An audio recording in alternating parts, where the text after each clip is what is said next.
Don't remember the era of industry plants blatantly stealing authentic artist style and persona to try and make it in the music industry. But fast forward to today, and where many of them are now is quite shocking. Some are horrendously down bad, while others have become superstars, leading to the question, where are these industry plants now, and what happened to them? I'm Rashad Bashir, and this is Industry Plants, Where They Now Are. Yo, what up, guys? Welcome back to another episode of Teethdaggers Reacts / Analyzes videos. Today, we are analyzing Where Are the Industry Plants Today? Part 1 by Rijva Farjva 1R. Hell yeah, guys. Let's get right into it. But before we talk about each industry plant, we have to define the term. And here's what my friend Maddie Balls came up with. Industry plants are artists who sign early in their careers and have their image mostly created by the label as some sort of marketing gimmick, which includes faking that they're an independent artist. Or in other words, to the average music fan, a fraud. The first industry plant on this list is the infamous Baby Goth. And before talking about where she's today, we have to look at her career. Baby Goth was a woman who randomly just appeared on the SoundCloud rap scene, and I mean randomly. Her first moment in the public rap spotlight was when she appeared on Trippie Redd's album as a feature. Then her first song dropped, Swimming, featuring Lil Xan and Trippie Redd. For any other emo rap artist, this would be great. However, no one knew who Baby Goth was. That's what I was about to say. I bet she's not successful, because I still don't know who the fuck she is.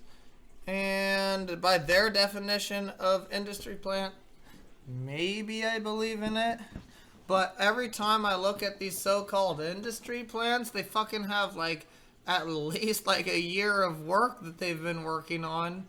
And their fucking newest song, or the one that blew them up, is the most professional sounding and best sounding. But they might actually be on a record label. I actually never looked into that part, because I never gave a damn, yo. As long as they're good at what they do. So it was clear she was an industry plant, because how was your first ever song on Trippie Redd's album? But at the time... Oh, shit. Okay, fine. Well, it's probably not her first ever song, though. I would love to do the research about that, yo. She might have SoundCloud songs, or maybe she had connections. If she had connections, I guess that would be an industry plant. Fuck. Damn, bruh. Well, being an industry plant was a relatively new concept. So as crazy as it sounds, it wasn't obvious to all the fans. However, this would all change soon, when fans would start to notice some pretty fishy details. Specifically one fan named Progress, who found a lot of red flags. For starters, he noticed that despite having so many mainstream features, Baby Goth had very inconsistent social media followings. She only has one song, and that's actually featuring Lil Xan and Trippie Redd, and also that she featured on Trippie's album before her song even came out should set off a fuck ton of red flags. She had 200 followers on Twitter, and her SoundCloud had 1,000 followers, but on Instagram she had 160,000 followers, especially since she only had one song, right? Well, Progress and the other fans were correct, because what Baby Goth was showing the world wasn't the whole truth, not even a lick of it. It turned out that Baby Goth had an entire past that only she and her label knew about at the time that they were trying to cover up. or I was about to say, or she was maybe not known in the music industry, but maybe she was known somewhere else, and I think that's where it's about to get into it. And if she has a proven record of being able to be known and being good at social media and stuff, people sign you to things just like that, bro, and they just help you along the way. How was this exposed? Well, the YouTuber Progress found that Baby Goth had edited out a name of an old song of hers in an Instagram post. I also found it weird that since taking that screenshot, she has now edited out that she ever had a different song in that caption, and so that made me go a little bit like, He did some digging, and what he found was quite shocking. Baby Goth was not always Baby Goth. In fact, for most of her life, she was a singer named Bria Bueno, who turned out had a ton of songs. Except it was her in... I knew it. I'm glad he fucking admitted it. Dude, they're not really industry plants, bro. They just fucking try super hard, and then they find a connection or something that works. Just to let you know, I'm a super small streamer, and I have still had weird connections because sometimes people, for some reason, don't know you're super small, and you know, people talk to you and shit, but you usually have to have something returning back, and I just didn't have anything to return and back, but I bet she did. So, I mean, fuck, man, you could, if I had something to return to them back, man, I guess you could call anybody an industry plant, cause, and I'm sure Cash Corey has had some fucking weird opportunity type shit too. But Cash Corey, he probably just growing on his own. But Teethdaggers is down to do whatever. In the years prior, where she had dressed like a princess, the music was completely different, and most importantly, she was getting no plays. It was obvious she wasn't blowing up from that old music and wasn't a SoundCloud rapper like she claimed. She definitely wasn't big enough for a record company to sign her. In fact, it turned out she was raising money on a GoFundMe site to raise money for her music career, saying, "Please make my dreams come true," explaining she needed money for production for the EP, travel expenses, and hotel accommodation for her husband and son. Yep, you heard me right. She has a husband and son. However, she didn't raise enough money, falling short by $10,000, and likely had to give up on her previous dreams of making it by being true to herself, which is pretty sad in my opinion. And it was clear from this that Baby Goth was told to cover up her past. No, never fucking give up. Always push. If something's not working, don't keep doing what doesn't work. Fucking find a new strategy, yo. Right now, so far, the only thing that's worked for Teethdaggers is clickbaiting and fucking Baron's chat, basically. And being entertaining as fuck to get those people that got clickbaited actually liking the stream. At least I think. I like to think I'm entertaining. So this lady, all she had to do, as long as she thinks she's entertaining, all she had to do is keep pushing, dude, and using different strategies. I don't know what the fuck this guy is talking about. She had to quit just to go to her normal personality, which is pretty sad. And I don't think you should do personas, because personas are hard to keep up forever, unless they're a really easy one. But all the easy ones have been taken already. Past, and then create an image where she would show face tattoos, guns, and be edgy/emo. So that's who she actually was. But if it wasn't how she actually got to fund her music career, what was it? Because just getting some face tats doesn't fund your career. It doesn't get you random cosigns from large SoundCloud rappers, and it definitely doesn't get you signed. Well, in an interview with No Jumper, Baby Goth did reveal some more facts, although very muddy, about how she did get her start in the industry. So, I mean, for a while I was just like building my following up on Instagram, so it would be like ready when I release music. And then I was just doing. I called that shit out too. She was just, she probably had a really smart campaign that didn't even make her seem like a musician. This is the best technique to try to be a famous musician if your music isn't super fucking good, is to do a really good campaign that makes you seem mysterious and make people interested, get a hella large amount of following, and then when you finally reveal that you're a musician, you'll lose a bunch of people, but you'll have so many people that they're just going to be down with you no matter what. Doing like covers. Hitway found me on the Explore page and then flew me out. Explain who Hitway is for the people at home. They're my production. But it just didn't make that much sense. She explained that she was doing covers and got flown out by her label. She then said they told her she reminded them of Trippie Redd, which doesn't really resemble her at all in any way. I mean, look at her.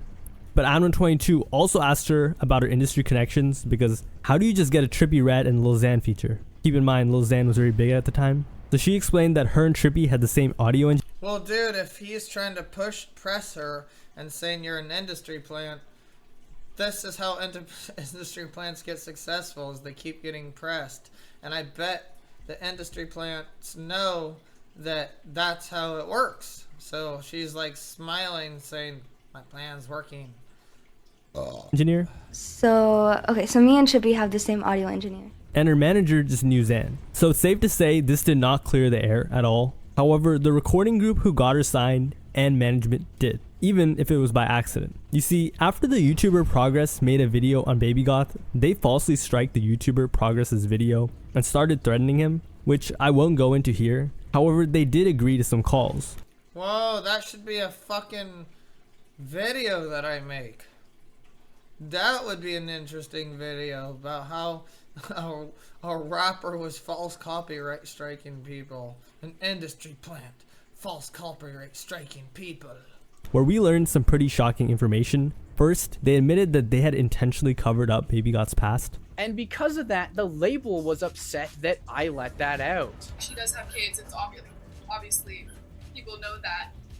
But the label, like, she signed her public, and they didn't want that to be public because that can hurt, like, people's view of her for some reason. I don't really understand why, but it can hurt people's view of her. So we were waiting until after she drops her movie, which is next month, to come out with that. So it's just like it messed up timing of a lot of stuff, and like the label, like Republic is super mad about it.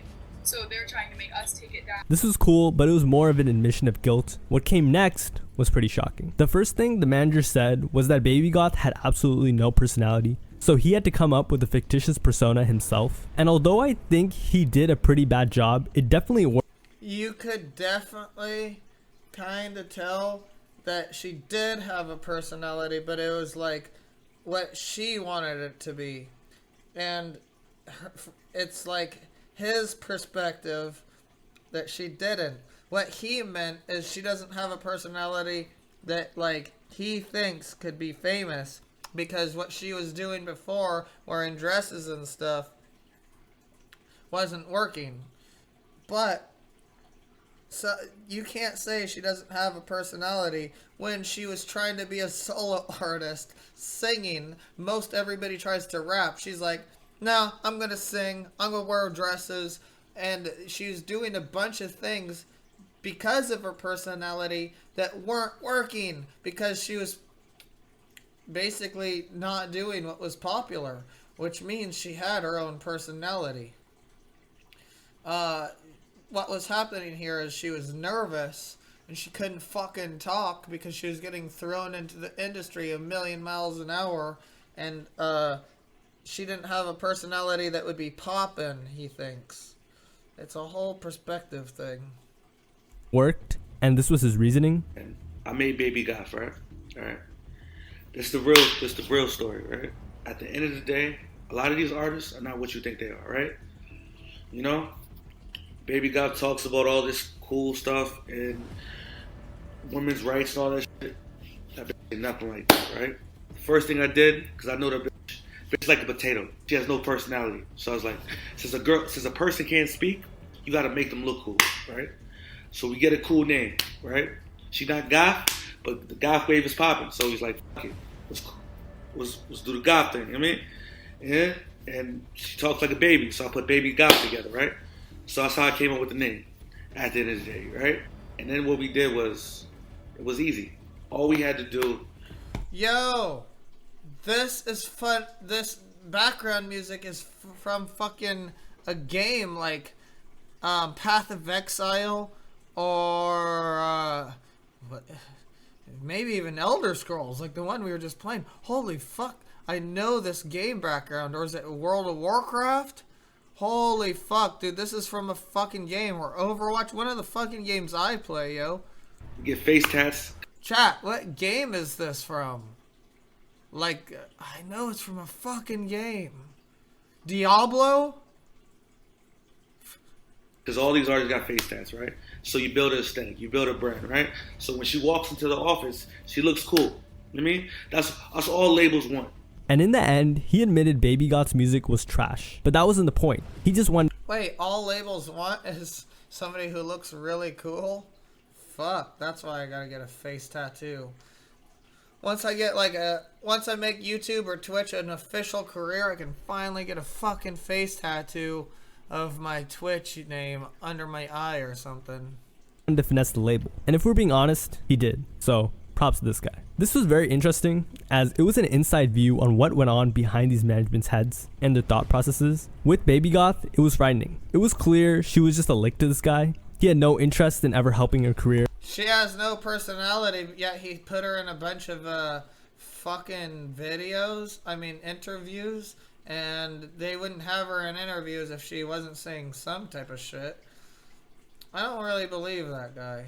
But rather to collect a percentage of a record deal, use the rest to promote her career, and when the money ran out, have her kick rocks. If you'd like to know the full details, go watch the full video by Progress. I mean, this guy pulled up her marriage documents, did a call with her management, and fact-checked every minute detail she lied about. He didn't just catch her in 4K, he caught her in like 40K, it was insane. I do believe he went too far though, at some point you just have to let it rest. But this was just the half of it. What happened afterward to Baby Goth? Wait, none of this was her fault. She was just getting thrown into the industry as a person she didn't want to be.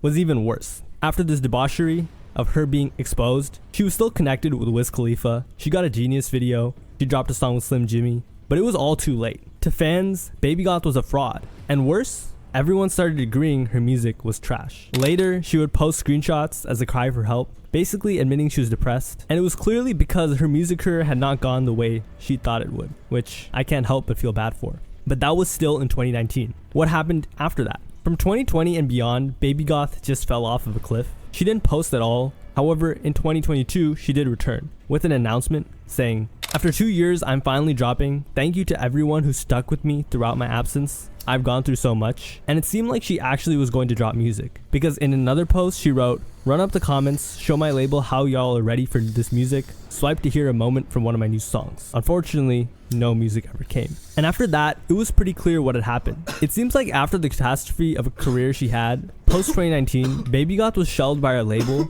What does that mean? Well, it's a fate worse than being dropped by a label. Being shelved by a label means they know they will never get their return on their investment. However, they want to be sure of that and don't want to let the artist they signed go free and become successful, even if there's a small chance. So they shelve the artist and let them rot. That's what happened to Baby Goth. But wait, it somehow got even worse. In 2022, her YouTube channel was hacked and her label...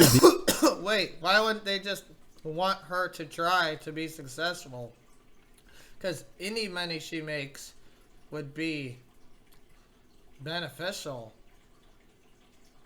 But then they're just like, you can't make any money. We don't want you to be successful? What? What's the fucking point? I'm so confused. Didn't even care enough to get it back. That same year, she tried to assure her fans new music would drop once again, writing, "Please bear with me while my amazing team gets my YouTube channel unhacked. Mad Together music video is ready and waiting for you. Debut album coming this year." Still no music. And later on, it became clear her label had been the ones who quote-unquote hacked Baby Goth's page. They had essentially repurposed it for their other artists. It was obvious the label was actually trying to cover up her career because it looked bad. So much so that her music video with Trippie Redd, Swimming, was deleted. And if 2022 couldn't get any worse... Whoa, what the fuck? They'd rather fuck her up than make money? Weird, dog. I'm gonna have to look more into this music industry shit. At the end of the year, she got into a car accident. And after all of that, she went on a 2-year hiatus again. And at that point, can you even blame her? But it's 2024 right now. What is she doing currently? Well, you may or may not be pleased to know she is really active right now, except not in the way you think. In 2024, she's been posting multiple times per week since the beginning of the year. However, it's not to promote her music, but her new exclusive content. Wink wink, cough cough, if you catch my drift. Which is pretty sad. It's a classic case of what happens to naive people who think they can make it into showbiz just to have to turn to some pretty disgusting things to make their ends meet. And if you're curious, just check out her Instagram and you'll see what I mean. Overall, Baby Goth has one of the saddest industry plant stories ever. It's a lesson to everyone, and her story shows that being disingenuous is literally one of the worst things that you can do to your career, no matter what you're in. However, this isn't always the case, because this next artist was just as much, if not more, disingenuous than Baby Goth. However, their results were much different, and that is the Kid Laroi. But before we talk about where he is today, how was he exposed as an industry plant? Let me take you back to 2019, where most fans of rap, including myself, discovered the Kid Laroi through his Lyrical Lemonade song called Let Her Go, which got millions of views on YouTube, followed by his song with Lil Tecca, Diva, that would also get millions of views. If you listen to the music, it was clear the Kid Laroi was going to be another one of those artists who got a Lyrical Lemonade video to blow up. I mean, he was even featured on songs with some, like Tecca. At the time, the Kid Laroi was a teenage rapper who was working with artists like Lil Skies and had connections to Juice WRLD, but it didn't take long for fans to find some other details. At first, it wasn't that much. Fans found that Leroy No, fucking Kid Leroy popped off, man. He's one of the most famous ones, I thought. What the hell? was signed under Columbia Records, and Lil Bibby, who Juice WRLD was also signed to. They figured Bibby had made some calls and got Leroy a video on Lyrical Lemonade, as Cole Bennett listened to Lil Bibby growing up, and that's honestly how Juice WRLD got his music videos. So to be honest, it wasn't really a big deal. And after fans found more interviews of Bibby, it was clear that was what happened. This Australian kid I'm very excited about. I think. How do you end up with an Australian kid? I heard his music and that shit just blew me away. I've been trying to sign it for a whole year. See, not really an industry plant if fucking people in the industry just liked his music. And everybody was on it, but we got it, and now we gotta put a plan. So end of story, closed case, right? Nope, because one fact wouldn't slip past a very diligent fan. A man named Hello Yassine, who despite this story, said something about a teenager from Australia reaching Lil Bibby was very fishy. Very, very fishy. On top of that, prior to signing to Lil Bibby, Leroy had an EP called 14 with a Dream, which was made with high quality equipment, good producers, and great mixing. So Yassine thought, how did the kid Leroy go from being a nobody to having all these people produce for him and get signed? There's something missing in the middle of the story. Leroy had also repeatedly claimed he was dirt poor, so that wasn't adding up either. But there wasn't anything to confirm Yassine's suspicions, so he just kept his eyes peeled. And eventually, he found something. It was a short clip from a No Jumper interview that Leroy had quickly brushed past. Most fans thought nothing of it, and it was a question about Leroy's origin. I posted a video and this guy locally in Sydney was like, oh, I have a studio, come through, like, you know, you can use it for free whenever you want, like, you know, we got producers here, da-da-da-da-da. Yassine realized this was key, and the fact that Leroy brushed past it so fast only furthered his suspicions. He didn't buy the fact Why is that key, dude? He was in the right place, right time. that teenage It sounds like hating on him for being in the right place, right time. Leroy was making all his music himself, because behind every young musician, there's always an older figure who built them as a talent and taught them the game. Think Chief Keef and DJ Ken, or any other younger rapper. This prompted Yassine to go digging and go down an insane rabbit hole, and what he found was probably the craziest information he could have found, and will definitely go down as one of the greatest rap exposés in the past 5 years, or even 10 years. So what was it? Yassine found that Leroy had been taken under the wing of a guy named Marcus at a young age. Marcus would throw parties, DJ, produce, and he met the kid Leroy in 2015. Now bear with me because things are about to get very interesting. Leroy messaged Marcus at first, but he was ignored. So he used a girl to message Marcus and get Marcus's attention, which Yassine later showed was one of Leroy's go-to strategies for getting his foot in the door. This also proved he lied in the No Jumper interview, because he hadn't posted a video and got discovered. He had to message Marcus multiple times and even finesse him to get a chance. But after finally linking up, Marcus allowed Leroy to perform. Marcus realized Leroy was talented and saw a lot of potential in him,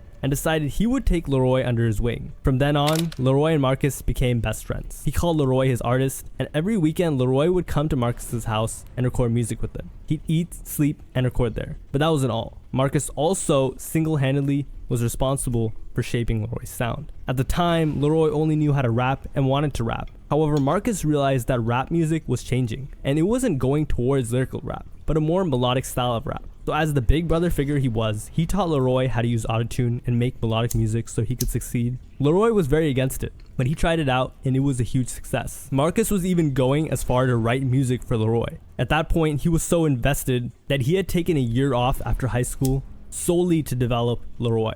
On top of that, he changed his Instagram name from his DJ name to their group name, and Leroy also wasn't okay with the idea of Marcus rapping with others, so Marcus only worked with Leroy. It was safe to say Marcus had put all his chips in and was willing to put it all on the line for Leroy's career. And in 2016, it looked like this was all about to pay off. That year, a man named DJ Ziggy gave Leroy and Marcus an opportunity to perform at a radio show in Sydney, one of Australia's major cities, where they not only performed, but also met a Sony label executive. DJ Ziggy was a DJ, of course, and a manager as well. And Yassine did later find that Ziggy did manage Leroy for a short period of time, however unknown when. So after the meetings they had with Sony, which seemed very promising, Marcus had to go back to his family. Remember, he took a year off after high school just to I think that is Diablo 4 background music.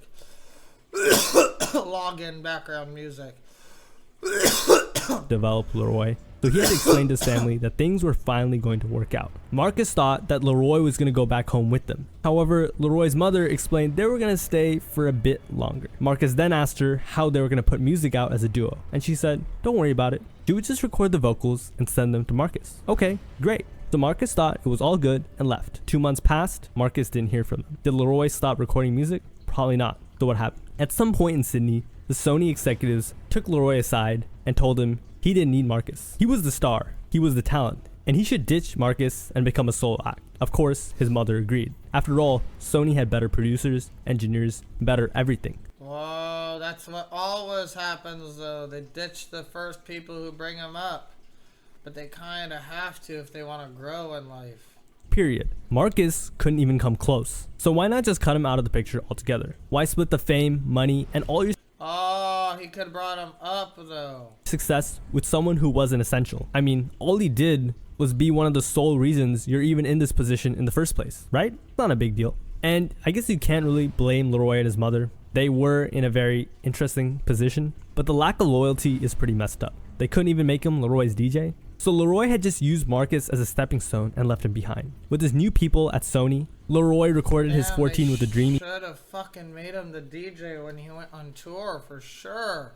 EP, which became the initial project to get him the attention of Lil Baby. By the way, he ditched Sony too once he got introduced to Lil Baby, which I just thought was kind of funny. But what's even worse is they didn't tell Marcus any of this. They just sold Marcus the dream and lied that he was going to be a part of everything. 6 months went by and Marcus heard nothing from them. While Leroy was recording music every day, Marcus was praying that he would hear back a reply from Leroy and his mom. He got nothing. At the time, he still thought they were a group act. So one day, he had enough and decided to rap himself and put out a solo song. And that's when he finally got a response. Leroy's mother hit him up and was furious, commanding him to take down the song and video because Leroy wasn't in it. And now that he had done what he had just done, he had to take down everything on the group's page or their lawyers were going to force him to. And although she had no legal grounds to do something like this, Marcus was... That's so fucked up.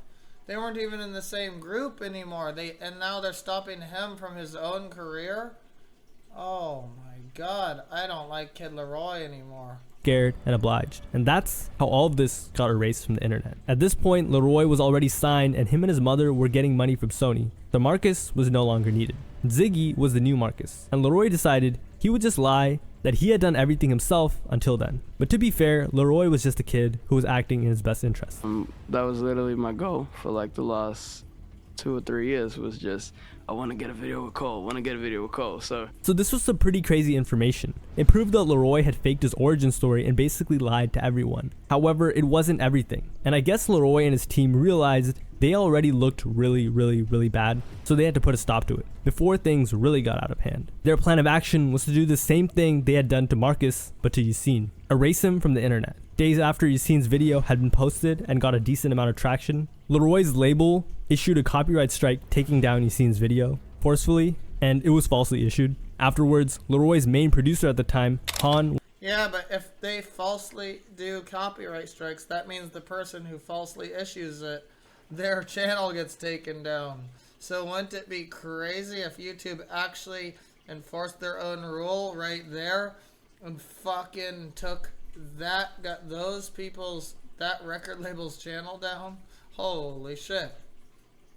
I wonder what goes on in that type of situation, because that was just an interview with Kid Leroy, I think, that was on that guy's video, unless I'm confused. Was sent to scare Yassine. Han threatened Yassine, first by saying, lol, he doesn't care about it. I care though. You're putting out false information with no real evidence. He then told Yassine to be careful. It's cool if you want to keep deleting my comments, but be careful what you say on future videos, because there's a difference between discussing opinions and trying to slander someone's name for some clicks. And it's safe to say the industry plant, police force, aka Hello Yassine and Progress, were not scared one bit, because they just went even harder. Years later, this is also pretty funny because Han and the Kid Leroy fell out after the Kid Leroy dropped Lil Baby as a manager. So I wonder what he thinks today. And taking down Yassine's video turned out to be a huge blunder. It totally backfired because not only did Yassine now go much harder, fans would start to turn their backs on Leroy in numbers. Now actually a with done finding deal, out yeah. about everything, it just seemed like industry planish. So Yassine went back to digging, and when he came out, he had the entire story of how Leroy became an industry plant. This time, he found a lot about Leroy's family background. Remember when I said Leroy was supposedly poor? Well, I guess this was emphasized too much, and Yassine realized something was up, as they had even filmed a no jumper vlog where Leroy would supposedly show off his hood, except when you look at the comments, they're all clowning them. First off, Yassine found out that the Kid Leroy's mother used to manage Scott Kane, who was pretty big back in the day. She also seemed to be a big... I fucking knew it. I wish I would have called it out earlier, but when I was gonna call it out, they fucking said that poor thing, so I was like, oh shit, I guess I was wrong. But I should have called out that he was lying about that, just for like foreshadowing. But that just means this guy does really good editing. His name is RISHAVFASHS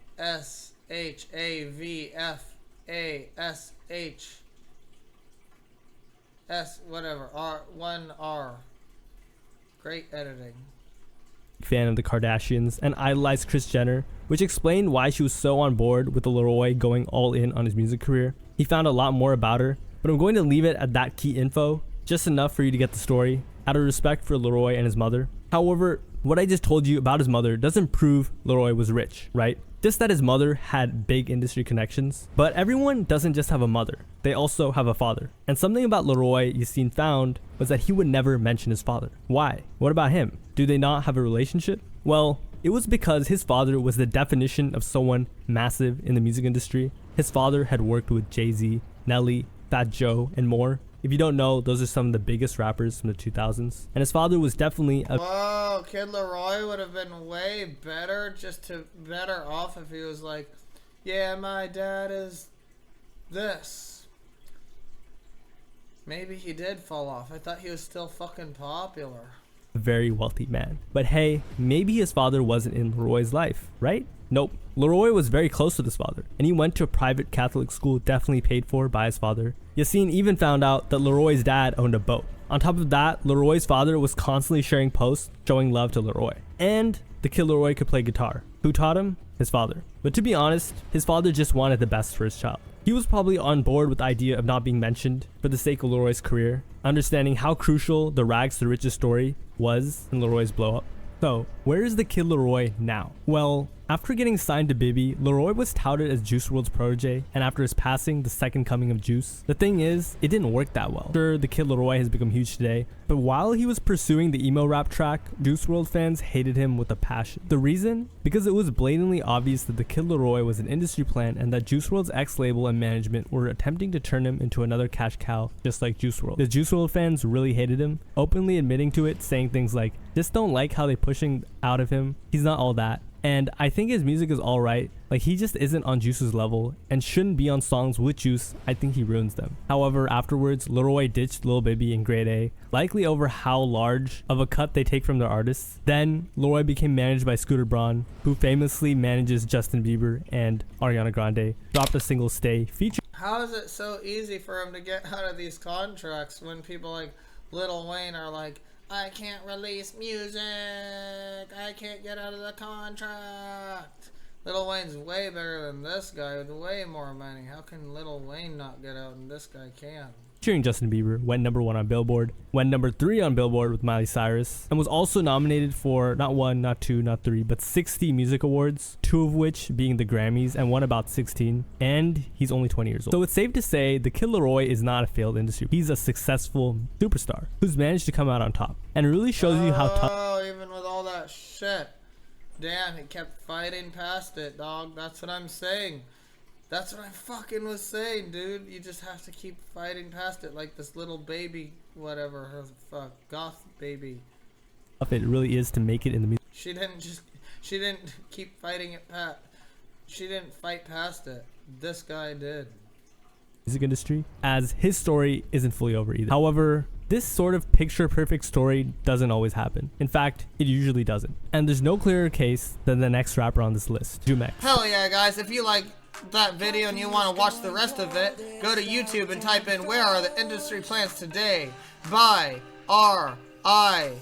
SHAVFASH1R. And if you enjoyed that episode of Teethdaggers Reacts / Analyzes Videos, make sure to subscribe below.